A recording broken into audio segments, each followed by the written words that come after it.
ان الحمد للہ نحمده ونستعینه ونستغفره ونعوذ باللہ من شرور انفسنا ومن سیئات اعمالنا من يهده اللہ فلا مضل له ومن يضلل فلا هادی له واشهد ان لا الہ الا اللہ وحدہ لا شریک له واشهد ان محمدا عبده ورسوله اما بعد فان خیر الحدیث کتاب اللہ وخیر الہدی ہدی محمد صلی اللہ علیہ وآلہ وسلم وشر الامور محدثاتها وكل محدثۃ بدعہ وكل بدعۃ ضلالہ وكل ضلالۃ فی النار۔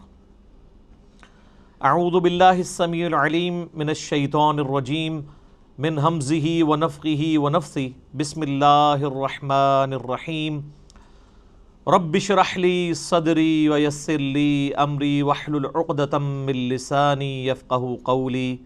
بسم اللہ الرحمن الرحیم ان اللہ وملائکتہ یصلون علی النبی یا ایہا الذین آمنوا صلوا علیہ وسلموا تسلیما۔ اللہم صلی علی محمد وعلی آل محمد کما صلیت علی ابراہیم وعلی آل ابراہیم انک حمید مجید۔ اللہم بارک علی محمد وعلی آل محمد کما بارکت علی ابراہیم وعلی آل ابراہیم انک حمید مجید۔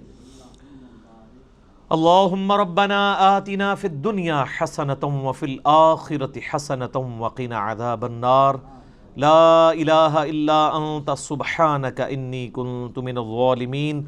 حسبنا اللہ ونعم الوکیل۔ یا حی یا قیوم برحمتک استغیث ولا حول ولا قوة الا باللہ العلی العظیم۔ ربنا آتنا من لدنک رحمۃ وہیئ لنا من امرنا رشدا۔ آمین۔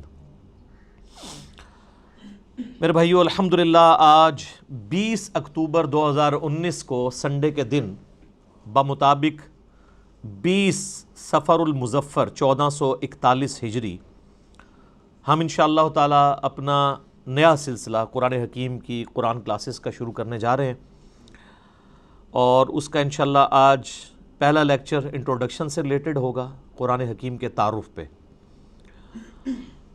اور اس سیریل کا نام ہم نے رکھا ہے قرآن آسان ترجمہ اور تفسیر، یعنی آسان با محاورہ ترجمہ اور تفسیر قرآن حکیم کی آیات سے اور صحیح الاسناد احادیث کی روشنی میں انشاءاللہ تعالی۔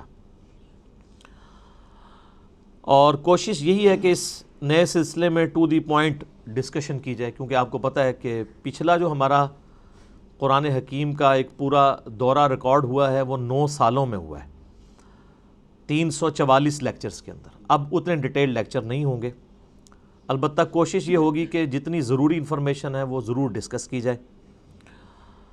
آج کی ہماری اس سلسلے کی پہلی کلاس ہے، اور اس کلاس کے اندر ہم انشاءاللہ کوشش کریں گے کہ قرآن حکیم سے متعلق 40 بنیادی انفارمیشنز جو ہیں وہ ڈسکس کریں، جو ایک مسلمان کے علم میں ہونی چاہیے، اور ان پوائنٹس کے کانٹیکسٹ میں جتنی ضروری گفتگو ہوگی وہ میں کروں گا، ورنہ تو یہ 40 پوائنٹس کے اوپر 40 گھنٹے بھی گفتگو ہو سکتی ہے، لیکن اس گفتگو کی ضرورت نہیں ہے۔ یہ مسلمانوں کے اجماعی عقیدے ہیں، کوئی اس میں دوسری رائے نہیں ہے، اور جتنی انفارمیشن ریکوائرڈ ہے وہ انشاءاللہ میں ڈسکس کروں گا۔ اللہ کا نام لے کے شروع کرتے ہیں میرے بھائیو۔ علمی پوائنٹ نمبر 1 وہ یہ ہے کہ ہم مسلمانوں کا یہ بنیادی عقیدہ ہے کہ یہ جو قرآن حکیم ہے یہ اللہ تبارک و تعالی کی کتاب بھی ہے اور اللہ کا کلام بھی ہے۔ باقی جتنے بھی اس سے پہلے صحائف نازل ہوئے یا کتابیں، ان کے بارے میں کلیم ہے کہ وہ اللہ کی کتابیں ہیں، لیکن یہ وہ کتاب ہے جو صرف کتاب یا سلیبس نہیں ہے بلکہ اللہ تعالیٰ کا کلام ہے۔ اور اس کا ثبوت قرآن حکیم میں سورہ التوبہ کی سٹارٹ میں ہی آتا ہے کہ جنگ کے دوران اگر کافر تم سے پناہ مانگیں تو انہیں پناہ دے دو، اور کسی ایسی جگہ پہ ان کو قید کرو جہاں پر وہ اللہ کا کلام سنیں، حتی یسمع کلام اللہ، یہاں تک کہ وہ اللہ کا کلام سنیں۔ اور یہ بھی مزے کی بات میں آپ کو بتاؤں، بڑی حیران کن، قرآن حکیم کے علاوہ جتنی بھی الہامی کتابیں ہیں، اولڈ ٹیسٹمنٹ ہو، نیو ٹیسٹمنٹ یعنی تورات، انجیل اور باقی کتابیں ہیں، زبور بھی، ان کتابوں کو اگر آپ پڑھیں گے تو ان کتابوں میں ان کتابوں کا نام موجود نہیں ہوگا، ظاہر ٹیمپرڈ فارم میں۔ یہ ہم نے اسے بائبل کا نام دیا ہوا ہے نا، باہر جو لکھا ہوا ہے، پوری بائبل کے اندر بائبل کا ذکر نہیں ہے، لیکن قرآن حکیم میں سینکڑوں مقامات پر قرآن کا نام آیا ہے، بائی نیم اس کتاب کو مینشن کیا گیا ہے، یاسین والقرآن الحکیم، وَأُوحِيَ إِلَيَّ هَذَا الْقُرْآنُ لِأُنذِرَكُمْ بِهِ وَمَنْ بَلَغَ فَذَكِّرْ بِالْقُرْآنِ مَنْ يَخَافُ وَعِيدٍ۔ کئی آیات ہیں قرآن حکیم میں جن میں قرآن کا لفظ آیا ہے، اور قرآن کا لفظی مطلب ہے بار بار پڑھی جانے والی کتاب۔ قرات ہم اردو میں بھی استعمال کرتے ہیں، عربی کا لفظ ہے۔ تو یہ پہلی بنیادی انفارمیشن ہے کہ یہ صرف کتاب نہیں ہے بلکہ اللہ کا کلام بھی ہے، اور چونکہ یہ اللہ کا کلام ہے لہٰذا اللہ کی صفت ہوئی، اور اللہ کی صفت ہے تو یہ پھر مخلوق نہیں ہے، غیر مخلوق ہے۔ البتہ جو ہمارے پاس اس وقت یہ بائنڈنگ کے اندر قرآن موجود ہے، اس قرآن کے یہ جو صفحے ہیں یہ تو ظاہر مخلوق ہے، کریشن ہے، اس کے اوپر جو سیاہی ہے پرنٹنگ کی وہ بھی کریشن ہے، اس کا گتا بھی یہ بھی کریٹڈ ہے، لیکن اس کے اندر جو کلام لکھا ہوا ہے اگرچہ وہ کاتب کی رائٹنگ ہے وہ بھی کریشن ہے، کریٹڈ ہے، مخلوق ہے، لیکن جو کلام لکھا گیا ہے جسے ہم پڑھتے ہیں یا سنتے ہیں وہ غیر مخلوق ہے، وہ اللہ کی صفت ہے۔ اور اسی لیے آپ دیکھیں کہ سورۃ الاعراف میں آتا ہے نا کہ حضرت موسیٰ علیہ السلام نے خواہش کا اظہار کیا تھا کہ اے اللہ میں تجھے دیکھنا چاہتا ہوں، تو اللہ نے کیا فرمایا تھا؟ تو مجھے نہیں دیکھ سکتا، تو پہاڑ کی طرف دیکھ، اگر یہ پہاڑ میری تجلی سے قائم رہا تو پھر تم بھی یہ یعنی ایزیوم کر سکتے ہو کہ مجھے بھی دیکھ سکو گے۔ پہاڑ پہ جب اللہ کی تجلی اللہ تعالیٰ نے ڈالی جو سورۃ الاعراف میں آتا ہے، تو اس کی وجہ سے پہاڑ جو ہے وہ ریزہ ریزہ ہو گیا، اور سورۃ الاعراف میں آتا ہے کہ اس تجلی کے انڈائریکٹ مشاہدے کی وجہ سے موسیٰ علیہ السلام بھی ہوش ہو گئے۔ یہ علیحدہ بات ہے کہ آپ کے بزرگ کلیم کرتے ہیں کہ وہ اللہ کا دیدار کرتے ہیں، کیونکہ وہ تو کہانی ہے، یہ قرآن ہے، یہ ہے سچائی۔ تو یعنی اللہ تعالیٰ کی صفات کے اثرات کیا ہیں، اور سیم اسی طرح کی چیز قرآن حکیم کے بارے میں سورۃ الحشر میں آئی ہے، لو انزلنا ھذا القرآن علی جبل، اگر ہم یہ پہاڑ پر نازل کر دیتے تو پہاڑ بھی اس قرآن کے نزول کی وجہ سے پھٹ جاتا، ریزہ ریزہ ہو جاتا۔ کیوں؟ کیونکہ قرآن اللہ کی صفت ہے، اللہ کا کلام ہے، کلام متکلم کی صفت ہوتا ہے نا، تو اس کا ایفیکٹ یہی ہونا تھا جو اللہ تعالیٰ کی ذات کا ایفیکٹ ہے کہ قرآن اگر کسی پہاڑ پر نازل ہوتا تو وہ بھی اس قرآن کے رعب کی وجہ سے ریزہ ریزہ ہو جاتا۔ سر یہ ہمارے محبوب صلی اللہ علیہ وآلہ وسلم کا مبارک سینہ ہے کہ جس پہ آلموسٹ 23 سال تک قرآن نازل ہوتا رہا ہے، اور اگر آپ بخاری مسلم کی احادیث اٹھا کے دیکھیں تو نبی علیہ السلام کے اوپر ایک کیفیت طاری ہو جایا کرتی تھی جب قرآن کا نزول ہوتا تھا، اور سخت سردیوں میں بھی بخاری مسلم کے الفاظ ہیں کہ آپ صلی اللہ علیہ وآلہ وسلم کے مبارک چہرے پر یعنی پسینہ بہنا شروع ہو جاتا تھا، اتنا وحی کا بوجھ ہوتا تھا، اور اس حالت میں صحابہ کرام آپ کو دیکھ نہیں سکتے تھے، چہرہ مبارک سرخ ہو جاتا تھا، اور جس طرح یہ خراٹے لینے کی آواز ہے نا، اس طرح بخاری مسلم میں آتا ہے اس قسم کی آواز آپ کے منہ سے نکلنا شروع ہو جاتی تھی، اور پھر صحابہ کرام جو ہیں وہ سارے سر جھکا لیتے تھے یوں، اور آپ علیہ السلام کے سر مبارک کے اوپر ایک بڑی چادر دے دی جاتی تھی حتیٰ کہ آپ اپنی وہ اس حالت میں واپس آئیں، یعنی آپ صلی اللہ علیہ وآلہ وسلم پر یہ حالت طاری ہوا کرتی تھی۔ اب یہ علمی پوائنٹ نمبر 1 ہوا ہے جی، ابھی میں اس پہ اور بھی بول سکتا ہوں، لیکن میں جو فی البدی چونکہ میں نے گفتگو کرنی ہوتی ہے، رٹی رٹائی نہیں ہوتی، پوائنٹس میں نے صرف لکھے ہیں کہ مجھے یاد رہے کہ کوئی پوائنٹ سکپ نہ ہو، ادروائز اگر میں ایک ایک پوائنٹ کے اوپر نوٹس بناؤں نا تو پھر یہ 40 لیکچرز میں صرف قرآن کا تعارف ہی ختم ہو، لیکن وہ پھر آپ انٹرسٹ لوز کر جائیں گے. بس اتنی بات کی جائے جو آپ کے انٹرسٹ کی چیز ہے، جس میں آپ کا پریویس نالج بھی انوالو ہو، کچھ نئی بات بھی آپ کی انفارمیشن میں آ جائے. علمی پوائنٹ نمبر 2، ہم مسلمانوں کا یہ اجماعی عقیدہ ہے کہ قرآن حکیم اللہ تعالیٰ نے اپنے آخری پیغمبر سیدنا و مولانا امام اعظم محمد رسول اللہ صلی اللہ علیہ وآلہ وسلم پر نازل فرمایا ہے. یعنی یہ قرآن حکیم سلیبس کی فارم میں نبی علیہ السلام کے ہینڈ اوور نہیں کیا گیا، بلکہ آپ پر یہ نازل ہوا ہے، آپ کے سینہ مبارک کے اوپر. اور اس قرآن کی اتھینٹسٹی آپ صلی اللہ علیہ وآلہ وسلم کی مبارک زبان ہے، اسی لیے آپ کے کریکٹر کو منوایا گیا ہے. سورہ یونس کے سٹارٹ میں بھی آیت نمبر 15-16 میں آتا ہے نا کہ اے نبی علیہ السلام ان سے فرماؤ میں اتنا عرصہ تم میں رہا ہوں، کیا تم نے اس سے پہلے کوئی ایسی بات مجھ سے سنی ہے؟ یعنی میں صادق اور امین ہوں، میں نے کبھی دعویٰ نبوت نہیں کیا اس سے پہلے، نہ کوئی یعنی میری کوئی ایسی خواہش تم نے کبھی آبزرو کی ہو. تو اچانک یعنی چند دنوں کے بعد میں یہ کلیم کر رہا ہوں کہ یہ اللہ کی طرف سے مجھ پر کتاب نازل ہوئی ہے، تو یہ اس بات کا ثبوت ہے میری پریویس زندگی. تو یہ آپ صلی اللہ علیہ وآلہ وسلم پر نازل ہوئی. اب یہ ٹاپک بھی گھنٹوں کا محتاج ہے اگر صرف اس ٹاپک کو ایڈریس کیا جائے کہ نبی علیہ السلام پر یہ قرآن نازل ہوا، اس قرآن کی اتھینٹسٹی کے حوالے سے، لیکن میں اسے سکپ کرتا ہوں. علمی پوائنٹ نمبر 3، ہم مسلمانوں کا یہ عقیدہ ہے کہ قرآن حکیم باللفظ محفوظ ہے. یہ کتاب بالمفہوم نہیں ہے کہ نبی علیہ السلام نے پڑھ کے سنائی تو صحابہ نے جو سمجھا اس کو سلیس عربی کے اندر اپنے یعنی ذہن کے مطابق لکھ دیا. نہیں، ایک ایک لفظ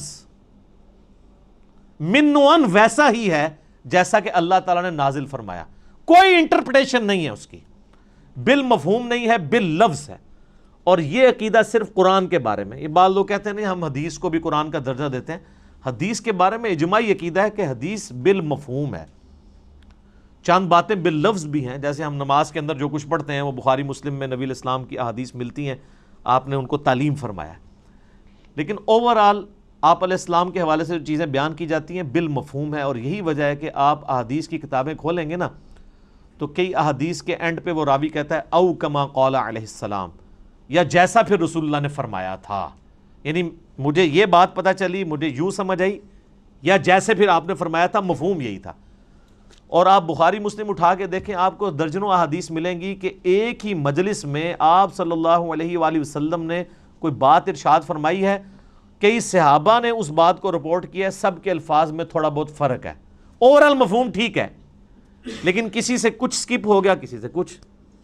مثلا اب یہاں پہ تقریباً آلموسٹ 100 کے قریب لوگ بیٹھے ہوئے ہیں، میں یہاں پہ 55 منٹ کے اندر کتنی باتیں کروں گا. اب باہر نکل کے ان میں سے کتنے % لوگ ہیں جو منوان میری ایک ایک بات کو پروڈیوس کر سکتے ہیں؟ باہر جا کے نہیں کر سکتے. کچھ کو کچھ حصہ یاد ہوگا، کچھ کو کچھ اس طریقے سے. اوورال سب کو جمع کریں گے تو آلموسٹ آپ کامیاب ہو جائیں گے اس پوری مجلس کو. یہ ویڈیو ریکارڈ تو زمانے میں نہیں تھا، اس لیے تو ویڈیوز بنائی جاتی ہیں تاکہ کوئی چیز سکپ نہ ہو. تو اس وقت تو لوگ کرائمنگ کے اوپر اعتبار کرتے تھے، نبی علیہ السلام سے سنتے تھے، یاد کرتے تھے، پریکٹس کرتے تھے، آگے باتیں پہنچاتے تھے.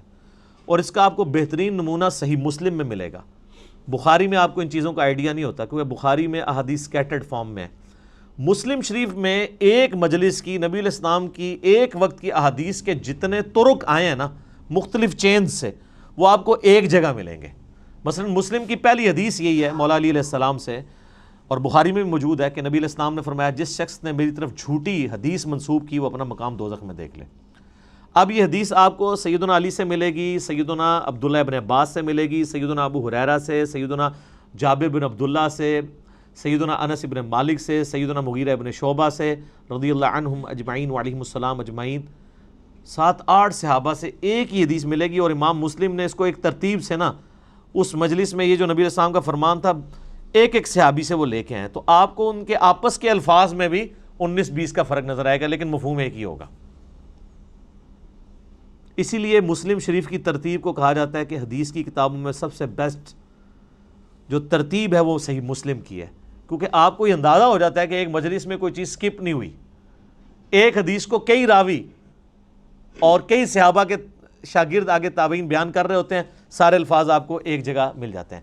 لیکن اللہ کا شکر ہے کہ یہ جو پرابلم ہے یہ قرآن حکیم کے کیس میں نہیں ہے. قرآن یہ دو گتوں کے درمیان پوری دنیا کے اندر ایک ہی قرآن ہے اللہ کے فضل سے. سنی ہو، شیعہ ہو، ان کے آف شوٹس ہوں، حنفی، شافعی، مالکی، حنبلی، بریلوی، دیوبندی، اہل حدیث، اثنا عشری میں شیعہ کے اندر اثنا عشری ہوں، زیدیہ ہوں، سب کے سب، ایون آغا خانی ہوں، ان کے پاس بھی یہی قرآن ہے. تو اس حوالے سے قرآن حکیم کو یہ یعنی اعزاز حاصل ہے، بلکہ اس امت کا اعزاز ہے کہ ان کے پاس وہ کتاب ہے جو بالکل اسی طریقے سے محفوظ ہے. اور آج تو بڑا آسان طریقہ ہے، ہمارے پاس وہ نسخے موجود ہیں جو سیدنا عثمان نے لکھوائے تھے اس زمانے میں، من وہ نسخے موجود ہیں. اور آج بڑا آسان طریقہ ہے، کاربن ڈیٹنگ اسے کہتے ہیں، جس سے آپ کسی بھی چیز کی لائف فائنڈ کر سکتے ہیں یہ کتنی پرانی ہے. آپ کو پتہ ہے پچھلے دنوں برمنگم کے میوزیم کے اندر ایک قرآن کا نسخہ ملا تھا، اس میں سورہ طٰہٰ کی اور بعض اور آیات یعنی کچھ ان کو صفحات ملے تھے، بھیڑ کی اس کے اوپر کھال کے اوپر لکھے ہوئے، کچھ ہڈیوں کے شانے پہ جس طرح اس زمانے میں لکھے تھے. تو اس کی کاربن ڈیٹنگ انہوں نے کروائی ہے، اور وہ بی بی سی کی رپورٹ ہے، کسی مسلمان نے نہیں بنائی ہے، غیر مسلم ہے. اس میوزیم کا انچارج جو ہے وہ غیر مسلم ہے، اور ان کی ویڈیو چڑھی، آپ یوٹیوب پہ جا کے لکھیں اولڈسٹ ورژن آف قرآن. وہ تو ورژن کہتے ہیں، ورژن تو ہے ہی نہیں، قرآن تو ایک ہی ہے. تو وہ آپ کو مل جائے گا، اس کی کاربن ڈیٹنگ کرائی ہے، وہ سیدنا عثمان کے زمانے کا قرآن ہے، اور کوئی فرق نہیں ہے الحمدللہ. اور اللہ نے ایسی حفاظت لی ہے. قرآن حکیم کا ایک نسخہ جو حضرت عثمان تلاوت کر رہے تھے، اور اس نسخے کے اوپر ان کے خون کے قطرے گرے تھے جب ان کو شہید کیا گیا. اور وہ بھی کمال آیات ہیں سورہ البقرہ کی، فَسَيَكْفِيكَهُمُ اللَّهُ، ان کے مقابلے پر اللہ تجھے کافی ہے. ان آیات کے اوپر سیدنا عثمان کا خون گرا تھا. وہ آج بھی خون کا دھبا اور وہ نسخہ محفوظ ہے توپ کاپی میوزیم ٹرکی کے اندر. ایک اسی طرح کا نسخہ جو حضرت عثمان نے لکھوایا تھا وہ رشیا کے میوزیم میں ہے. تو سیم وہی قرآن ہے جو ہمارے پاس ہے، جو تاج کمپنی چھاپ رہی ہے، یا ضیاء القرآن پبلیکیشن والے چھاپ رہے ہیں، یا انٹرنیشنل لیول کے اوپر وہ جو کاتب ہے عثمان طٰہٰ دمشق کا، بلکہ علماء سے معذرت کے ساتھ یہ لفظ دمشق ہے، یہ یعنی بلو بائنڈنگ میں چھپتا ہے سعودیہ سے، اور یہی ریڈ بائنڈنگ میں ایران سے چھپتا ہے. بالکل اندر ایک طرح کا قرآن ہے، اور ہر صفحے پہ آیت ختم ہو رہی ہے. کاتب نے اتنے مہارت سے اس کو لکھا ہے کہ ہر صفحے کے اینڈ آیت کے اوپر ہوتا ہے. یہ وہی قرآن ہے. کاربن ڈیٹنگ سے بھی آپ چیک کر سکتے ہیں کہ باللفظ قرآن حکیم محفوظ ہے. اور پھر اللہ نے اس کو ذریعہ محفوظ کا ہونے کا جو ہے وہ حفاظ کو بنایا ہے. آپ نے کبھی قرآن حکیم کے اینڈ پہ دیکھا ہے اس کی تصدیق کون کرتا ہے؟ 3-4 حفاظ کا لکھا ہوتا ہے ہم نے اس قرآن کو لفظ بہ لفظ پڑھا ہے، اس میں کوئی غلطی نہیں ہے. تو حافظ کہاں سے پڑھ رہے ہوتے ہیں؟ اپنی یادداشت سے. قرآن اللہ تعالیٰ نے عملی تواتر سے حفاظ کے ذریعے محفوظ کیا ہے. اس وقت دنیا میں لاکھوں میں نہیں ملینز میں لوگ موجود ہیں جن کو یہ کتاب ازبر ہے. کتنا بڑا معجزہ ہے. آپ انڈونیشیا کا مسلمان اٹھائیں، افریقہ کا مسلمان اٹھائیں، رشیا کا مسلمان اٹھائیں، سب کانٹیننٹ کا مسلمان اٹھائیں، کہیں سے شروع کریں، آدھی آیت پڑھیں، اس سے اگلی وہ دوسرا پڑھے گا، ہو ہی نہیں سکتا کوئی اختلاف آ جائے. اور اتنا یہ محکم سسٹم ہے کہ غلطی کر ہی نہیں سکتا. امام کعبہ بھی اگر اپنی تلاوت میں بھولتا ہے نا تو پیچھے سینکڑوں لوگ لقمہ دے دیتے ہیں. اور سر یہ بھی دیکھیں قرآن کا، اس وقت کسی کا احترام نہیں ہوتا کہ آگے کون کھڑا ہوا ہے. قرآن میں اگر کوئی ذرا سی بھی ڈنڈی بات نماز کے اندر لقمہ مل جاتا ہے. یہ قرآن کی اتنی بڑی حفاظت ہے. تو صرف یہ لکھے ہوئے کے اوپر اعتماد نہیں ہے، لکھنا تو ظاہر امپورٹنٹ ہے کیونکہ الذی علم بالقلم، اللہ نے قلم کے ذریعے قرآن سکھایا ہے، علم سکھایا ہے، اور وہ قرآن بھی نبی علیہ السلام نے اس طریقے سے ٹرانسفر. لیکن یہ زبانی بھی مسلمانوں نے اسے یاد کیا ہے، اور ریٹن فارم میں یہ نسخے موجود ہیں. جب کبھی بھی کوئی ایشو آتا ہے، اب تو خیر آتا ہی نہیں ہے، اتنے اسٹیبلش ہو چکے ہیں، اب تو سافٹ ویئرز بن چکے ہیں، پی ڈی ایفس موجود ہیں. اب تو کوئی کبھی آپ نے دنیا میں سنا ہے کوئی ایشو آیا کہ جی اس لفظ تھلے زیر ہے یا زبر ہے؟ کبھی سر یہ کئی کافر جو مسلمان ہوئے ہیں نا، ان کے لیے سب سے بڑی اٹریکشن یہ ہے کہ قرآن کا ورژن ہی کوئی نہیں، ایک ہی قرآن ہے۔ یہ جو امریکن تھے وہ پروٹیسٹنٹ کرسچن یوسف ایسٹس 80s میں مسلمان ہوئے ہیں۔ آپ ذرا ان کی وہ ویڈیو دیکھیں جس میں انہوں نے بتایا ہے کہ میں مسلمان کیسے ہوا ہوں۔ اس میں انہوں نے بتایا کہ جب مجھے پہلی دفعہ پتہ چلا نا کہ قرآن کا ورژن ہی کوئی نہیں ہے، کیونکہ ان کی تو سب سے بڑی مصیبت ہی یہ ہے کہ بائبل کے کتنے ورژن ہیں، اور قرآن ایک ہی ہے پوری دنیا کے اندر۔ اس نے کہا میں کیسے مان لوں کہ یار اتنی پرانی کتاب ہے، پرنٹنگ میں کئی بار کوئی لفظ ٹوٹ جاتے ہیں، لیکن ان کو پتہ نہیں کہ پرنٹنگ نے نہیں اسے محفوظ کیا، مسلمانوں کے سینے نے محفوظ کیا، سینوں نے۔ اور نبی علیہ السلام کی حدیث ہے المستدرک للحاکم میں صحیح سند کے ساتھ، انٹرنیشنل نمبر کے مطابق 399، کہ اللہ تعالیٰ میری امت کو کبھی گمراہی پہ جمع نہیں ہونے دے گا، جماعت پہ اللہ کا ہاتھ ہے، قیامت تک اجماع امت اللہ کی حفاظت میں، اور قرآن حکیم کی حفاظت اللہ تعالیٰ نے امت کے اجماع کے ذریعے کروائی ہے۔ یہ قرآن ہمارے سامنے تو نہیں نازل ہوا، امت کے اجماع نے اسے ٹرانسفر کیا، یعنی امت میں کوئی دوسری رائے نہیں ہے۔ ایک تو وہ رائے نا جو مناظروں میں ہوتی ہے کہ جی وہ آپ کی کتابوں میں یہ لکھا ہوا ہے تو وہ کہتے ہیں آپ کی کتابوں میں یہ لکھا ہوا ہے، وہ ساری فضول باتیں ہیں۔ نہ سنی ان روایتوں کو آن کرتے ہیں، نہ شیعہ ان روایتوں کو آن کرتے ہیں۔ قرآن حکیم محتاج نہیں ان روایتوں کا، جو عملی تواتر سے چیز نقل ہوئی ہے۔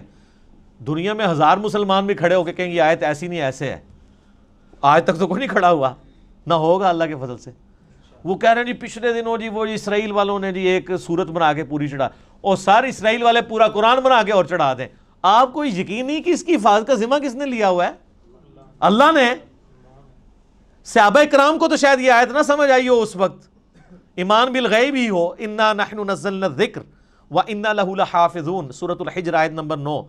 بے شک اس القرآن کو، الذکر کو، اللہ کی یاد دلانے والی کتاب کو ہم نے نازل کیا، ہم اس کی حفاظت کرنے والے ہیں۔ ان کے لیے تو یہ تھیوری تھی نا، لیکن ہمارے لیے تو پریکٹیکل ہے۔ ہم تو 1500 سال تاریخ میں دیکھ سکتے ہیں کہ کوئی ٹیمپر نہیں ہوا، کتنا برے وقت مسلمانوں پہ آئے ہیں۔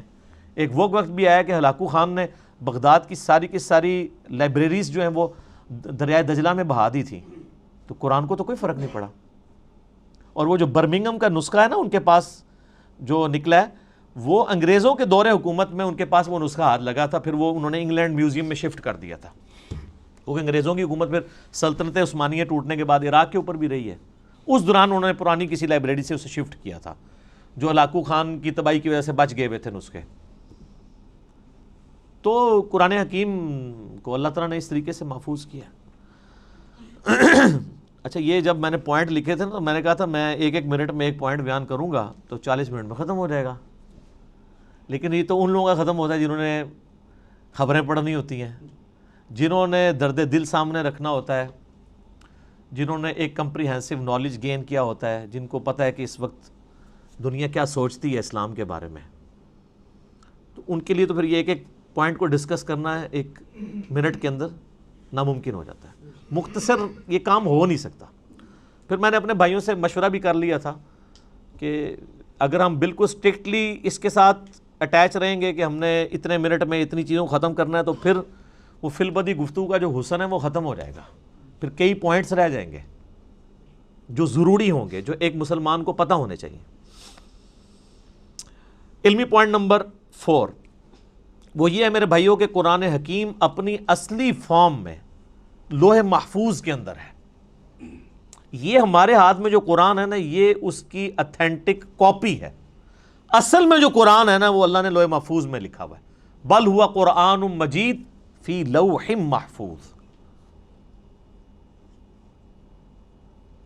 سورۃ الواقعہ میں بھی آیا نا کہ وہاں سے اس کو کس نے، تنزیل من رب العالمین، یعنی یہ رب العالمین کا اتارا ہوا ہے۔ لا یمسہ الا المطہرون، یعنی جو قرآن حکیم ہے نا اس کو وہاں پر پاکیزہ فرشتے ہی چھوتے ہیں، کوئی وہاں پہ پہنچ نہیں سکتا۔ اللہ نے اسے اتارا ہے، یہ جنات کے اثر سے نہیں ہے، شیاطین کے اثر سے نہیں ہے، کیونکہ کافروں کا اعتراض تھا نا کہ جی نبی الاسلام، اور بعض میں مخلص بھی تھے کہ یار اچانک زندگی کے 40ویں سال میں آپ غار میں جا کے غار حرا میں بیٹھے ہیں، ہو سکتا ہے کسی آسیب کا سایہ ہو گیا ہو تو اس کی وجہ سے آپ یہ کلام کر رہے ہیں۔ تو وہ تو پھر آپ کو پتہ ہے سیب کے سائے والوں کی حالت یہ تو نہیں ہوتی، ان کی تو حالت ہی کچھ اور ہوتی ہے۔ وہ صحیح مسلم میں بڑی مشہور حدیث ہے نا، ایک بندہ ہے جو جھاڑ پھونک کیا کرتا تھا آسیب کے سائے کے لیے، جادو ٹونا کا علاج، اس کا نام تھا ضماد، عربی میں ضاد میم الف اور دال، اردو میں زماد، کئی مسلمان رکھتے بھی ہیں نام وہ، لیکن وہ جن کے نام زماد ہیں نا ان کو پوچھے نا کہ نام آیا کہاں سے ہے، ان بیچاروں کو مسلم شریف کی حدیث نہیں پتا ہوگی کہ زماد ہے کون تھا۔ وہ جھاڑ پھونک کیا کرتا تھا، مکے آیا تو اس نے سنا کہ یہاں پہ ایک شخص ہے کہ جو بڑا ایک ڈائنامک اس کی لائف تھی، یعنی وہ سب کی آنکھوں کا تارا تھا، ایک کامیاب تاجر بھی تھا اور لوگ اس کے پاس امانتیں رکھواتے تھے، بڑا زبردست، یعنی وہ ایک سمجھنے کہ اس معاشرے کے ایلیٹ طبقہ تھا۔ تو اچانک اس کو کچھ ہو گیا اور لوگ پریشان ہیں۔ ظاہر ہے جس نے 40 سال تک کوئی بات ہی نہ کی ہو اس ٹاپک پہ، اور اب وہ کہے کہ میں اللہ کا پیغمبر ہوں، مجھ پہ یہ کلام نازل ہوئے، تو لوگ تو پریشان ہو جائیں گے۔ تو اس نے کہا کہ میں جھاڑ پھونک جانتا ہوں، اگر تو مجھے اس کے پاس لے جاؤ تو مجھے امید ہے کہ میں اس کا علاج کر دوں گا۔ اس کو کیا پتا تھا کہ علاج اس کا نہیں، اس کا اپنا ہو جائے گا۔ تو لوگ اسے لے گئے نبی الاسلام کے پاس، تو آپ صلی اللہ علیہ وآلہ وسلم سے اس نے کہا کہ میں آپ کا علاج کر سکتا ہوں، آپ بتائیں کہ آپ کے ساتھ کیا ایشو ہے، تو اپنا مسئلہ بیان کریں۔ تو آپ صلی اللہ علیہ وآلہ وسلم نے نا کوئی بات نہیں کی، قرآن بھی نہیں پڑھا۔ آپ جو تقریر سے پہلے خطبہ دیتے تھے نا، آپ نے بس وہ پڑھا، ان الحمد للہ نحمدہ ونستعینہ ونستغفرہ ونعوذ باللہ من شرور انفسنا ومن سیئات اعمالنا من یہدہ اللہ فلا مضل لہ ومن یضلل فلا ہادی لہ واشہد ان لا الہ الا اللہ وحدہ لا شریک لہ واشہد ان محمدا عبدہ ورسولہ۔ اب یہ کاش آپ کو عربی آتی ہوتی تو آپ کو پتا ہوتا کہ آپ نے کیا پڑھا ہے صلی اللہ علیہ وآلہ وسلم۔ تو اس نے جب سنا تو وہ ہل گیا، اس نے کہا جی ایک بار ذرا پھر سنائیں۔ دوسری بار، تیسری بار، اس نے کہا جی میں گواہی دیتا ہوں کہ آپ اللہ کے پیغمبر ہیں، اپنا ہاتھ بڑھائیں اور مجھے مسلمان کریں۔ تو حالانکہ جو بندہ ایکسپرٹ تھا جادوگری کا، اس نے بھی کلام سن کے، قرآن نہیں صرف آپ علیہ السلام کا عام کلام سن کے، اس نے کہا نہیں، جنات جن لوگوں کے اوپر اثر ہوتا ہے ان کا اس طرح کا کریکٹر نہیں ہوتا، وہ اس طرح کی باتیں نہیں کرتے، ان کی باتیں تو آل فال ہوتی ہیں، اتنی پریسائز باتیں نہیں ہوتی ہیں۔ پھر نبی علیہ السلام کی مبارک ذات کا ایک روب بھی تھا۔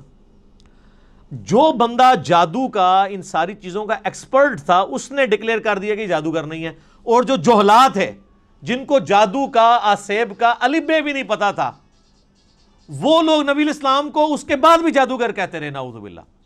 ان کی قسمت میں ہدایت نہیں تھی نا۔ ہونا تو چاہیے تھا کہ جب ایکسپرٹ نے مان لیا کہ نہیں ہے، تو تم لوگوں کو تو پتہ ہی نہیں یہ فیلڈ ہے کہ نہیں، تم خام خواہ کہتے ہو۔ جیسے معذرت کے ساتھ آج کی دنیا میں آپ کو مثال دوں، میرے بارے میں علماء کہتے ہیں جاہل ہے، اس کو تو عربی بھی نہیں آتی، اس کو تو پڑھنا ہی کچھ نہیں آتا، وہ قرآن دیکھ کے بھی غلط پڑھتا ہے، وہ پڑھ ہی نہیں سکتا۔ ٹھیک ہے، آپ کہتے رہے، تو جو سن رہے ہیں ان کو نہیں پتا کیا ہو رہا ہے، تو ہم ان باتوں کا بھی جواب نہیں دیتے۔ ہم کہتے ہیں ٹھیک ہے یار، آپ نے ہمیں جج کرنا ہے، ہماری ویڈیوز آپ کے سامنے ہیں، آپ ان کو دیکھیں اور جج کریں، آپ کو پتہ چل جائے گا سچائی کیا ہے، جھوٹ کیا ہے، غلط کیا ہے، آپ کو سب کچھ پتہ چل جائے گا۔ تو یہ میرے بھائیوں، یعنی یہ جو آواز حق کے لیے بلند ہوتی ہے نا، اس کے ساتھ ہمیشہ اس طریقے سے یعنی لوگ مسچیف کرنے کی کوشش کرتے ہیں، لوگ یعنی غلط طریقے سے حق کی آواز کو دبانے کی کوشش کرتے ہیں، لیکن اللہ تعالیٰ نے جو آواز اٹھانی ہوتی ہے وہ اللہ تعالیٰ اٹھا دیتا ہے۔ ٹھیک ہے، یعنی اب یہ بھی پوائنٹ ایک اتنا بڑا پوائنٹ ہے کہ یعنی اس کے اوپر ڈسکشن ہو سکتی ہے کہ قرآن حکیم اللہ تعالیٰ نے لوح محفوظ میں رکھا ہوا ہے، اور اپنے اصلی حالت میں یہ ہمارے پاس یہ کاپی ہے۔ کتنی بڑی خوش نصیبی ہے کہ ہمارے پاس وہ کتاب ہے کہ جو اوریجنل کتاب لوح محفوظ میں ہے۔ سورہ زخرف کے سٹارٹ میں بھی آیا نا، اللہ تعالیٰ نے فرمایا کہ یہ کتاب جو ہے ام الکتاب، کتابوں کی ماں، اللہ کی ہارڈ ڈسک لوح محفوظ کے اندر ہمارے پاس ہے۔ اور یہ یاد رکھیے گا، یہ مصحف جس ترتیب میں ہمارے پاس موجود ہے نا، اسی ترتیب میں لوح محفوظ پہ لکھا ہوا ہے، اگرچہ اس کی ترتیب نزول یہ نہیں ہے۔ مصحف کی ترتیب آپ پتہ نا، سورۃ العلق کی پہلی 5 آیات نازل ہوئی ہیں، وہ تو پارہ نمبر 30 میں ہے. سورہ بقرہ جو ہے وہ اس وقت نازل ہوئی ہے جب 2/3 قرآن نازل ہو چکا ہوا تھا، مکی قرآن وہ شروع میں ہے. لیکن اللہ کے پاس لوح محفوظ میں اسی ترتیب میں ہے. وہ اللہ تعالیٰ نے اس کتاب کو سرکمسٹانسز کے اوپر نازل کیا ہے، اور یہ اس قرآن کی سب سے بڑی خوبی ہے جو کسی اور الہامی کتاب میں نہیں ہے، کہ جو سرکمسٹانسز کے اوپر نازل ہوئی ہے، اور مسلسل 23 سال تک. علمی پوائنٹ نمبر 5 میرے بھائیو، قرآن حکیم ہمارے محبوب صلی اللہ علیہ وآلہ وسلم کا واحد معجزہ ہے جس کی بنیاد پہ ہم نبی علیہ السلام کے لیے نبوت کلیم کرتے ہیں. ویسے تو آپ کے ٹینجیبل فارم میں فزیکل فینومینا آف نیچر کو توڑنے والے، قانون قدرت کو توڑنے والے کتنے حسی معجزات بخاری مسلم میں رپورٹ ہوئے ہیں. میں نے 4 لیکچرز ریکارڈ کرائے ہیں اس کے اوپر، مسئلہ 131A B C D. لیکن دعوی نبوت جس معجزے کے اوپر ہے وہ یہ کتاب ہے. کیوں؟ آپ علیہ السلام کی نبوت قیامت تک کے لیے تھی. آپ کا معجزہ بھی ایسا ہونا چاہیے تھا جو قیامت تک کے لیے آپ دکھا سکیں. آج حضرت عیسیٰ علیہ السلام کا معجزہ، مردوں کو زندہ کرنے والا کوئی عیسائی ہمیں دکھا سکتا ہے؟ ہم بھی مانتے ہیں عیسیٰ علیہ السلام کو، ہم بھی نہیں دکھا سکتے. کوئی ویڈیو، کوئی یہودی حضرت موسیٰ علیہ السلام کے عصا کو دوبارہ آج اژدہا بنا کے دکھا سکتا ہے؟ ہم بھی نہیں دکھا سکتے. وہ آپ جناب عصا اگر مل بھی جائے کہیں سے، آپ چاہے وہ امام کعبہ کے ہاتھ میں دے دیں، آپ ویٹیکن سٹی میں بیٹھے ہوئے کرسچن پوپ کے ہاتھ میں دے دیں، یا یروشلم میں بیٹھے ہوئے یہودی پریسٹ کے ہاتھ میں دے دیں، یا آپ کے جتنے رحمت اللہ علیہ ہیں اور غوث اور اقداب اور جن کے بارے میں آپ کا کلیم ہے ان کے ہاتھ میں دے دیں، ان کو کہ اس کو پھینک کے ذرا اژدہا بنا کے بتائیں. نہیں بنا سکتے. وہ حضرت موسیٰ کے ہاتھ تک ہی معجزہ تھا. لیکن یہ وہ کتاب ہے جو نبی علیہ السلام کے پاس معجزہ، صحابہ کے پاس معجزہ، تابعین، تبع تابعین، قیامت تک آنے والے آخری انسان کے لیے بھی معجزہ ہے. مسلمان نہیں، انسان کے لیے بھی. اور ہر زمانے کے ٹیسٹ پہ پورا اترتا ہے. اسپیسیفکلی تو یہ پورا اترا اس ٹیسٹ میں کہ عرب کے لوگ اپنے آپ کو اتنا بڑا فصیح اللسان سمجھتے تھے کہ وہ ادر دین جو نان عرب ہیں، عربیوں کے علاوہ جو لوگ ہیں، ان کو وہ کہتے تھے یہ اجمی ہیں، گونگے، یہ بول نہیں سکتے. اور یہ حقیقت ہے کہ عربی لوگوں کی فساد اتنی تھی کہ وہ عام گفتگو بھی شاعری کے انداز میں کر لیتے تھے فی الودی. لیکن جب قرآن نازل ہوا، ان بڑے بڑے شعراء نے بھی اپنے کلام پھاڑ دیے کہ یار یہ کلام کمال کلام ہے. موسیٰ علیہ السلام کے زمانے میں جادوگری عروج پہ تھی. اللہ تعالیٰ نے موسیٰ علیہ السلام کو ایسا معجزہ دیا، جادوگر بھی سجدے میں گر پڑے. کتنی دفعہ قرآن میں یہ واقعہ آیا ہے. اور وہ بہت بڑا معجزہ تھا. لکڑی کا اژدہا بننا یہ بہت بڑی چیز ہے. پلانٹ کنگڈم اینیمل کنگڈم میں بدل رہا ہے، اور پھر اینیمل کنگڈم، پھر پلانٹ کنگڈم میں. اس کو ذرا امیجن کریں. عیسیٰ علیہ السلام کے زمانے میں طب، ڈاکٹری بڑی عروج پہ تھی، ان کو بڑا فخر تھا. لیکن کوئی ڈاکٹر مادرزاد کوڑی اور اندھے کو آنکھیں دے سکتا ہے؟ قرآن حکیم میں سورہ مریم کے اندر، سورہ مائدہ کے اندر حضرت عیسیٰ علیہ السلام ہاتھ پھیرتے تھے، آنکھیں آ جاتی تھی. سارے ڈاکٹر فیل ہو گئے. انہوں نے کہا یہ ڈاکٹری سے آج نہیں پاسبل. ڈاکٹری سے آنکھ کسی بندے کی آپ لگاتے ہیں دوسرے کو، اور آنکھ ہو ہی نہ، اور اس میں مٹی رکھ کے اور ایک پرندے کی مورت بنا کے مٹی کی پھونک مارتے تھے، اللہ کے اذن سے وہ پرندہ بن جاتی تھی. اب کون سا ڈاکٹر یہ کام کر سکتا ہے؟ قرآن حکیم کے زمانے میں شاعری عروج پہ تھی. اللہ تعالیٰ نے کلام بھی ایسا دیا کہ شعراء فیل ہو گئے. لیکن یہ اس پہ ختم نہیں ہے. قیامت تک کے لیے جو جو وقت کا ٹیسٹ آئے گا اس پہ یہ کتاب پوری اترے گی. آج سائنس کی دنیا ہے. قرآن حکیم سے کوئی ایک آیت بھی نہیں بتا سکتا جو اسٹیبلش سائنس، ہائپوتھیسس تھیوری نہیں، اسٹیبلش سائنس کے خلاف ہو. اس کے برخلاف ہم آپ کو کئی باتیں بتا سکتے ہیں جو قرآن حکیم ایسی کرتا ہے جو پرانی سائنس ان باتوں کی تصدیق نہیں کرتی تھی، لیکن آج کی سائنس ان باتوں کی تصدیق کرتی ہے. جس میں سب سے بڑی بات، ہم نے اپنے بچپن میں یہ چیزیں پڑھی ہوئی ہیں کہ جی زمین جو ہے وہ ساکن ہے اور سورج اس کے گرد چکر لگاتا ہے. شروع میں بچوں کو سمجھانے کے لیے پڑھا دیتے تھے نا, بعد میں پھر وہ چیزیں, لیکن یہ سٹارٹ بھی ہوئی تھی تھیوری سائنس میں. قرآن بہت پہلے سے کہہ رہا ہے کلٌ فی فلک یسبحون, تمام اجرام فلکی جو ہیں وہ تیر رہے ہیں آسمان میں, اور تیرنا بیک وقت تیرنے میں ایک چیز فلوٹ بھی کرتی ہے اور اپنے محور کے گرد بھی گھومتی ہے. جو بھی آپ کوئی بھی گول چیز اگر سمندر میں پھینک دیں نا وہ فلوٹ کرنے کے دوران اپنے محور کے گرد گھومے گی بھی ان ویوز کی وجہ سے. اللہ نے لفظ بھی ایسا استعمال کیا ہے کہ نہ صرف وہ کسی اور چیز کے گرد ریوالو کر رہی ہیں بلکہ اپنے ایکسس کے گرد, اپنے محور کے گرد بھی وہ چیزیں گھوم رہی ہیں. تو قرآن حکیم تو اس چیز کو پہلے ہی ایڈریس کر چکا ہے. اس حوالے سے آپ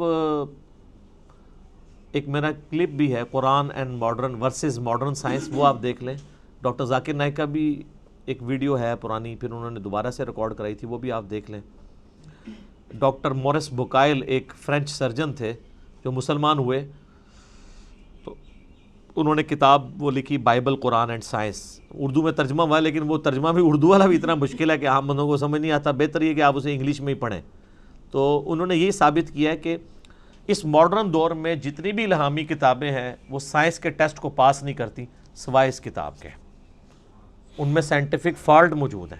وہ فالٹ اس لیے نہیں ہے کہ ان کتابوں میں کوئی اللہ تعالیٰ کو کوئی غلطی لگی ہے, وہ اس لیے کہ وہ کتابیں ٹیمپرڈ فارم میں تحریف شدہ ہیں. یہ کتاب محفوظ ہے, وہ بھی اگر محفوظ ہوتی تو اس میں کوئی اینٹی سائنس سٹیٹمنٹس نہ آتی. تو یہ ایک علیحدہ سے ٹاپک ہے, گھنٹوں بولا جا سکتا ہے, لیکن میں اسے سکپ کرتا ہوں. علمی پوائنٹ نمبر 6, اور وہ ہے میرے بھائیوں قرآن حکیم کی پیش گوئی اگلی کتابوں میں بھی موجود ہے, اس سے پہلے جو گزر چکی. اگلی سے مراد ہوتا ہے جو آگے گزر چکی.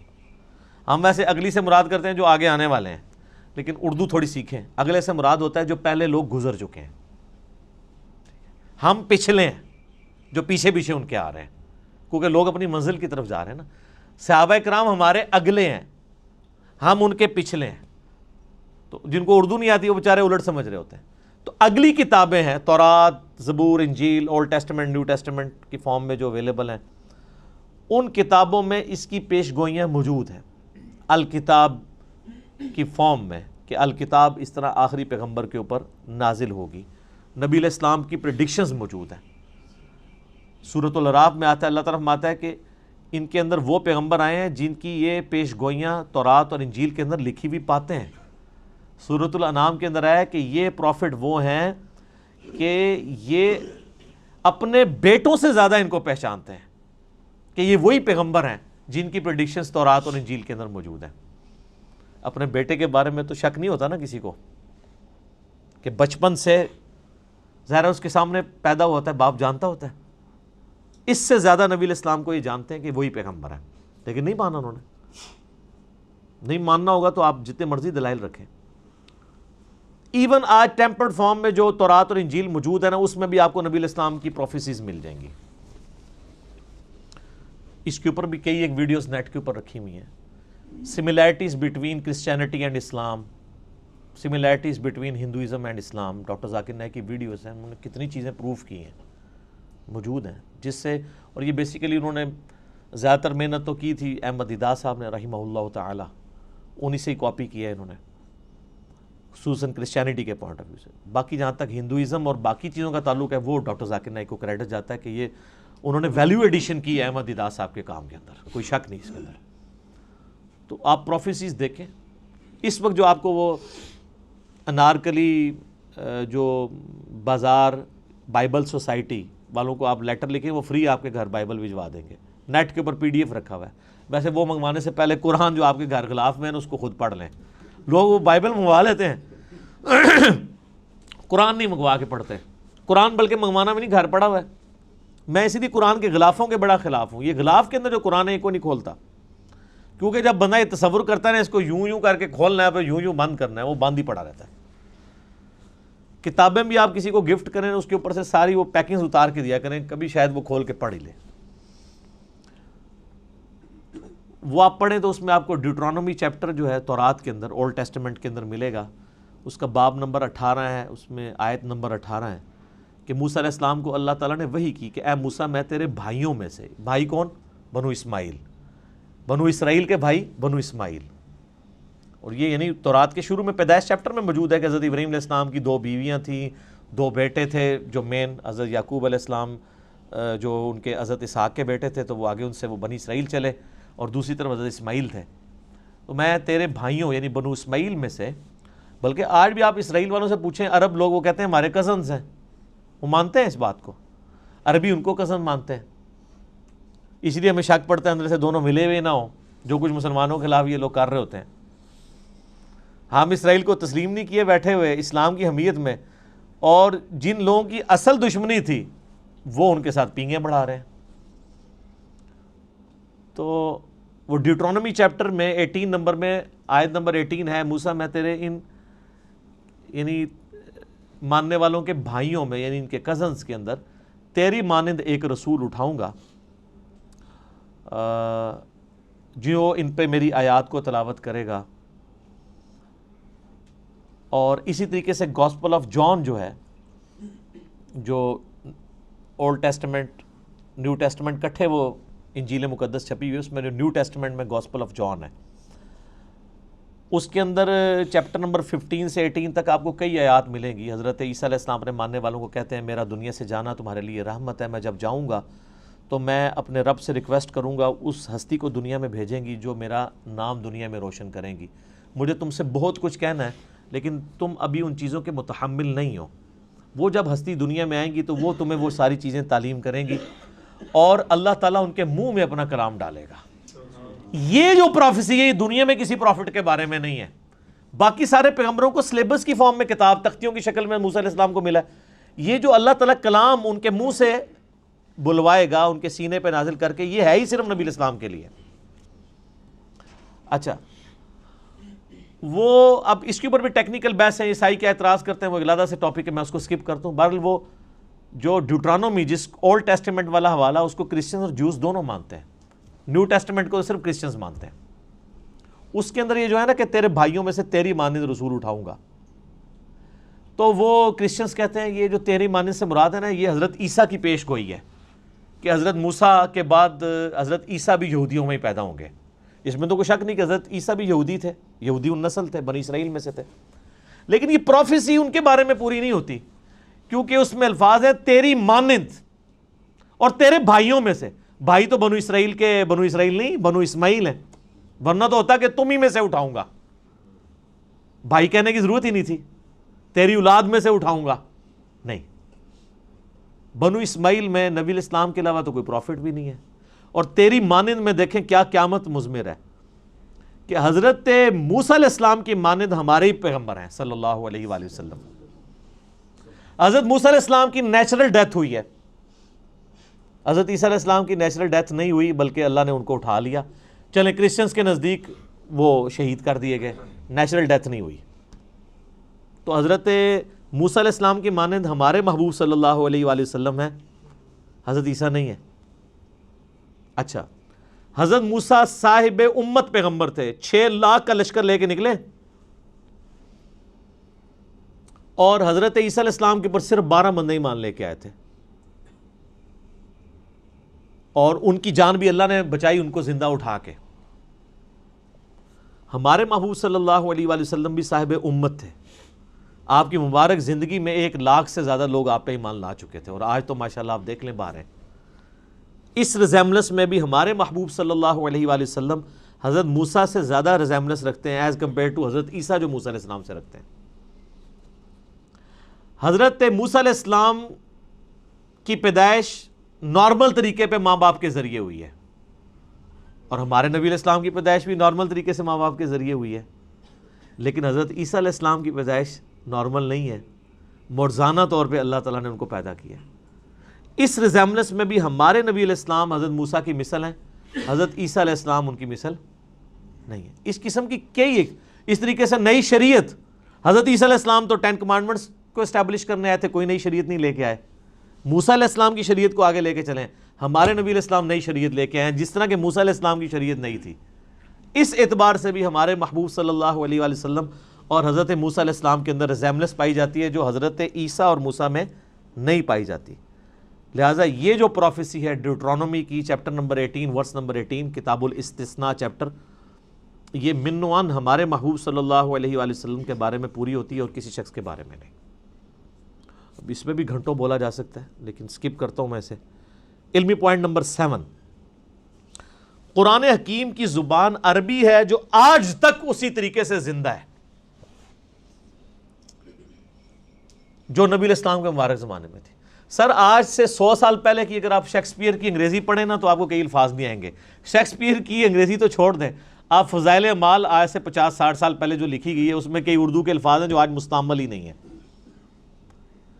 ہر 50-60 سال کے بعد کتاب تبدیل ہو جاتی ہے اس حوالے سے سمجھنے کے اعتبار سے کہ اس کی جو لینگویج ہے نا وہ چینج ہو جاتی ہے، ایوالو ہو رہی ہوتی ہے. لیکن عربی ایسی ایوالو ہوئی ہے کہ قرآن حکیم کی برکت سے اللہ نے اسے چینج نہیں ہونے دیا. آج بھی وہی عربی بولی جا رہی ہے حجاز کے اندر اور پورے ایریے کے اندر. عربی زبان کو فریز کر دیا ہے قرآن حکیم نے.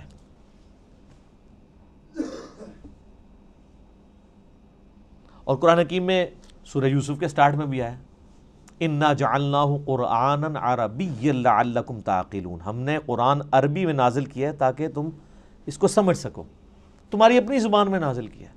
سورہ انبیاء میں آیا کہ تم غور نہیں کرتے، یہ وہ کتاب ہے جس میں تمہارا ذکر موجود ہے، اس کے ساتھ تم مانوس ہو، تمہاری اپنی لینگویج میں بات ہو رہی ہے. پھر اس طریقے سے قرآن حکیم میں ہے یہ فصیح اللسان عربی زبان کے اندر ہے. پھر اللہ تعالیٰ نے قرآن حکیم میں یہ بھی فرمایا کہ یہ کہتے ہیں اس نے کوئی اجمی غلام چھپا کے رکھا ہوا ہے جو اسے پڑھاتا ہے یہ کتاب.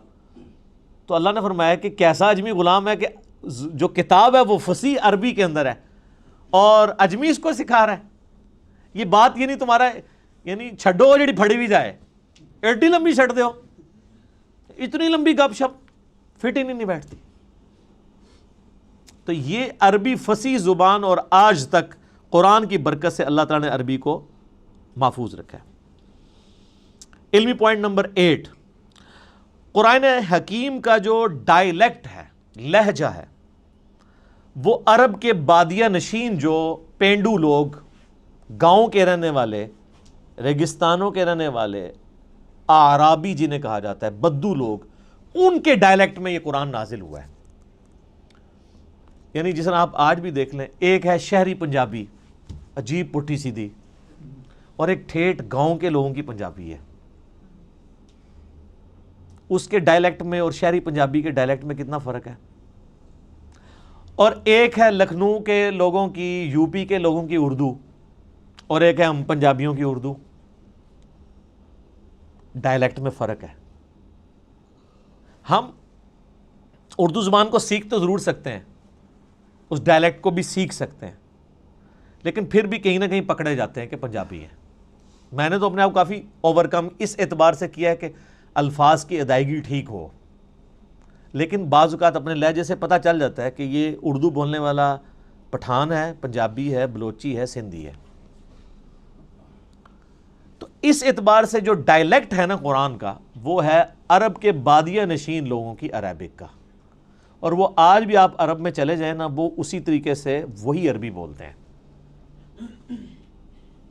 ویسے آپ اپنے علاقوں میں بھی دیکھیں، آپ لاہور میں چلے جائیں تو اور طرح کی پنجابی ہے، فیصل آباد والوں کی اپنی پنجابی ہے. اور اگر آپ سیالکوٹ میں چلے جائیں، سیالکوٹ والے جب اردو بھی بول رہے ہوتے ہیں ہمیں پتہ چل جاتا ہے یہ سیالکوٹ کا بندہ ہے، کیونکہ وہ اس کو اپنے اسی سٹائل میں بول رہے ہوتے ہیں.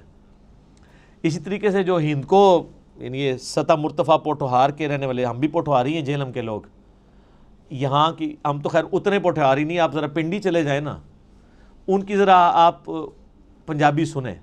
ہم تو کہتے ہیں نا ادھر آؤ، وہ کہتے ہیں ادھر آؤ. اب لفظ وہی ہے لیکن ذرا ڈیفرنٹ فارم میں. یہ ڈائلیکٹ کہلاتے ہیں. ایک ہی لفظ دوسری فارم میں جب بولا جاتا ہے لفظ وہی ہے. اب ادھر آؤ اور ادھر آؤ میں بڑا فرق ہے، لیکن لفظ ایک ہی ہے، ڈائلیکٹ کا فرق ہو گیا. ٹھیک ہے، ایک تو نا کہ الفاظ ہی ڈیفرنٹ ہے. جس طرح ہم دے کہ نو یعنی وہ فلاں چیز لے کر آؤ، اب تو کہتے ہیں لے آؤ. وہ پنڈی کے لوگ کہتے ہیں کہ نو، وہ ذرا آپ سمجھ لیں ہند کو کے ساتھ مکس ہوئی ہوئی پنجابی ہے، لیکن عربی اللہ تعالیٰ نے ایسی محفوظ کی ہے کہ اللہ کے فضل سے، حالانکہ دوسرے عرب ملکوں میں عجیب و غریب عربی بھی بولی جا رہی ہے، عربی میں گاف کوئی نہیں ہے، لیکن آپ مصر والوں کی عربی سنیں وہ گاف بھی بولتے ہیں۔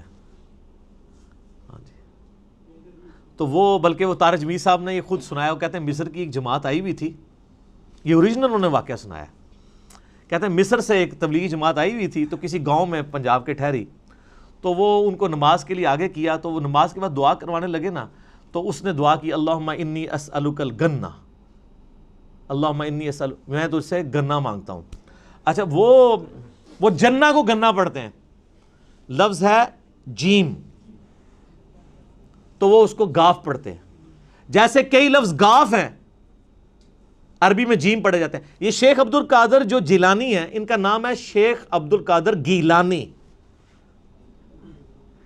جب یہ عربی میں گیا نا، تو عربی میں تو گاف نہیں ہوتی تھی، تو ان کو جیلانی کہنا شروع کر دیا، گاف کو جیم بنا۔ جیسے کراچی ہے، تو کراچی اب چھ تو ہوتی نہیں عربی میں، کراچی اگر کوئی وہ عربی بولے گا تو وہ کراچی تو نہیں بولے گا۔ پاکستان کو وہ باکستان بولتے ہیں، کیونکہ پا نہیں، پے ہوتی نہیں ہے، تو وہ بے بولتے ہیں اس کی جگہ۔ تو طارق جمیل صاحب کہنے لگے کہ وہ بار بار دعا کر رہے تھے اللہم انی اسألک الگنہ، وہ کہہ رہے تھے، وہ جنہ کو گنہ پڑھ رہے تھے، تو وہ جناب وہ گاؤں کے لوگ اتنے سارے گنے لا کے انہوں نے اگلی نماز میں وہاں رکھ دیے، انہوں نے کہا گنے پہ مانگتے ہیں۔ ظاہر ہے اس سے آپ ہمارے لوگوں کی بھی جہالت دیکھ لیں کہ ان کو بھی عربی کوئی نہیں آتی نا، ورنہ وہ اللہم انی اسألک یہ ان کو سمجھ آ رہی ہوتی، ان کو بس یہی سمجھ آیا گنا گنا وہ کہہ رہے ہیں، شاید گنا شوق سے کھاتے ہیں، تو وہ جنہ کو گنا پڑھ رہے تھے۔ تو اس طرح کا یعنی جو عربک میں ڈیفارمیشن ہے نا، وہ مصر کی عربی میں اور اس طرح کی آئی ہے کہ اس میں الفاظ اس طرح آ گئے ہیں، لیکن جو پیورلی عرب کے لوگ ہیں وہ آج بھی وہی عربی بولتے ہیں جو عربی ہے، اس کے اندر وہ کوئی بھی اس طریقے سے تبدیلی نہیں آئی ہوئی ہے۔ جس قسم کی تبدیلی جو ہے وہ ہمیں ان لوگوں کے اندر نظر آتی ہے۔ تو یہ اللہ تعالیٰ نے قرآن حکیم کو محفوظ کیا ہے عربی کی برکت سے، اللہ تعالیٰ نے عربی کو محفوظ کیا ہے قرآن کی برکت سے۔ عربی اللہ کی زبان ہے نا جی، تو اس پہ بھی اب کافی کچھ بولا جا سکتا ہے۔ علمی پوائنٹ نمبر 9 وہ ہے میرے بھائیوں، قرآن حکیم جو ہمارا عیسوی کیلنڈر اس وقت چل رہا ہے نا دنیا میں، جس کے مطابق آج 20 اکتوبر 2019 ہے، اس کیلنڈر کے مطابق 610 عیسوی 610 اے ڈی اینو ڈومینی، یہ آفٹر ڈیتھ آف عیسیٰ نہیں ہے، یہ اینو ڈومینی ہے، ایئر آف دا لارڈ، حضرت عیسیٰ کی پیدائش کے سال کو یعنی ڈکلیئر کیا گیا تھا 1 عیسوی، ان کی ڈیتھ کو نہیں، یہ اے ڈی سے مراد ڈیتھ نہیں ہے، یہ لیٹن لینگویج کا لفظ ہے، اینو ڈومینی کا مخفف ہے۔ اس پہ میرا یوٹیوب پہ کلپ بھی ہے، عیسوی کیلنڈر ورسز ہجری کیلنڈر، یہ دونوں اللہ کے کیلنڈر ہیں، وہ سورج کے اعتبار سے چلتا ہے، دوسرا چاند کے اعتبار سے، لیونر اور سولر دونوں ہی اللہ کے ہیں۔ 610 عیسوی سے لے کر 632 عیسوی تک، یعنی نبی علیہ السلام کی وفات 632 میں ہوئی، اس پیریڈ آف ٹائم کے اندر قرآن حکیم نازل ہوا ہے۔ آلموسٹ یہ 22 سال بنتے ہیں عیسوی اعتبار سے، اور آلموسٹ 23 سال بنتے ہیں تقریباً ہجری اعتبار سے، کیونکہ لیونر ایئر آپ کو پتا ہے نا ہر سال 10 کا فرق پڑ جاتا ہے، یہ تو تقریباً 365 دنوں کا سال ہوتا ہے، اور جو دوسرے والا سال ہے وہ 355 دنوں کا، تو 10 سال کا فرق پڑتا رہے 20 سال تک، تو 200 دن کا فرق پڑ گیا نا، آلموسٹ پونے سال کا فرق پڑ جاتا ہے، تو وہ فرق نظر آتا ہے۔ تو اس دوران یہ قرآن حکیم نازل ہوا ہے، آلموسٹ 22 سال عیسوی اعتبار سے، اور آلموسٹ 23 سال جو ہے وہ ہجری اعتبار سے۔ اور علمی پوائنٹ نمبر 10 آج کا آخری، کیونکہ ٹائم بالکل قریب ہو چکا ہے، قرآن حکیم حجاز میں نازل ہوا ہے، نجد میں نازل نہیں ہوا۔ نبی علیہ السلام کا پورا جو ٹریولنگ کا حصہ ہے وہ سارا حجاز کا ہے، مکہ بھی حجاز میں ہے، مدینہ بھی حجاز میں، ایون آپ تبوک تک چلے گئے عرب کے اینڈ پہ، آپ یعنی وہ تہامہ کی جو پہاڑیاں ہیں ان کی اس سائڈ پہ حجاز ہے اور وہ دوسری سائڈ نجد کہلاتی ہے نا، تو حجاز کے اندر قرآن نازل ہوا ہے، قرآن نجد میں نازل نہیں ہوا، یعنی وہ ٹائم اینڈ سپیس کی بات کر رہا ہوں، ٹائم اس کا 610 عیسوی سے 632 عیسوی ہے، اور سپیس اس کے نازل ہونے کی کون سی ہے؟ حجاز۔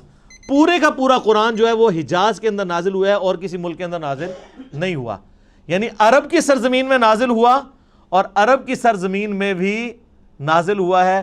نبی صلی اللہ علیہ وآلہ وسلم کچھ عرصہ مکہ رہے، 2/3 قرآن وہاں پہ نازل ہوا، پھر مدینہ شریف میں، پھر برزخی قرآن بھی ہے مکے سے مدینہ ہجرت کے دوران، پھر مدینے سے تبوک جاتے ہیں وہاں پہ بھی ہے، اور یہ آگے انشاءاللہ اگلے جو علمی پوائنٹس آئیں گے ان میں ڈسکس کروں گا کہ کسی صورت کا مکی یا مدنی ہونے کا یہ مطلب نہیں کہ 100% ہی وہ مکی اور مدنی ہے۔ بعض اوقات کئی آیات ہیں جو مکی ہیں اور مدنی صورتوں میں ہیں، کچھ مدنی آیات ہیں جو مکی صورتوں میں۔ اوورال زیادہ پیریڈ جس صورت کا ہوتا ہے اس اعتبار سے اسے مکی مدنی کہتے ہیں، اور بعض پوری بھی مکی اور مدنی ہے۔ لیکن ایک جو ہمارا یہ عقیدہ ہے کہ یہ قرآن حکیم آن دا فیس آف ارتھ جس سپیس میں نازل ہوا وہ سپیس تھی حجاز کی سپیس۔ عرب کا جو جزیرہ نما عرب ہے اس میں بھی حجاز والا پورشن جو ہے، یہ والا پورشن جو پہاڑوں کے اس طرف لائی کرتا ہے، تو یہ قرآن نجدی نہیں، یہ نجدی وہ بھی اب آپ کو پتہ ہے نجدی کہتے ہیں نا، نجدی ہو، تو قرآن حکیم نجدی نہیں ہے، قرآن حکیم حجازی ہے۔ ٹھیک ہو گیا؟ تو اللہ تعالیٰ سے دعا ہے جو حق بات میں نے کہی اللہ تعالیٰ ہمارے دلوں میں راسخ فرمائے، اگر جذبات میں میرے منہ سے کوئی غلط بات نکل گئی تو اللہ تعالیٰ ہمارے دلوں سے معاف کر دے، ہمیں کتاب و سنت کی تعلیمات پر عمل کر کے دوسرے بھائیوں تک پہنچانے کی توفیق عطا فرمائے۔ اللہم صلی علی محمد وعلی آل محمد کما صلیت علی ابراہیم وعلی آل ابراہیم انک حمید مجید۔ اللہم بارک علی محمد وعلی آل محمد کما بارکت علی ابراہیم وعلی آل ابراہیم انک حمید مجید۔ سبحانک اللہم وبحمدک اشہد ان لا الہ الا انت استغفرک واتوب الیک وما علینا الا البلاغ المبین۔ جزاکم اللہ خیر۔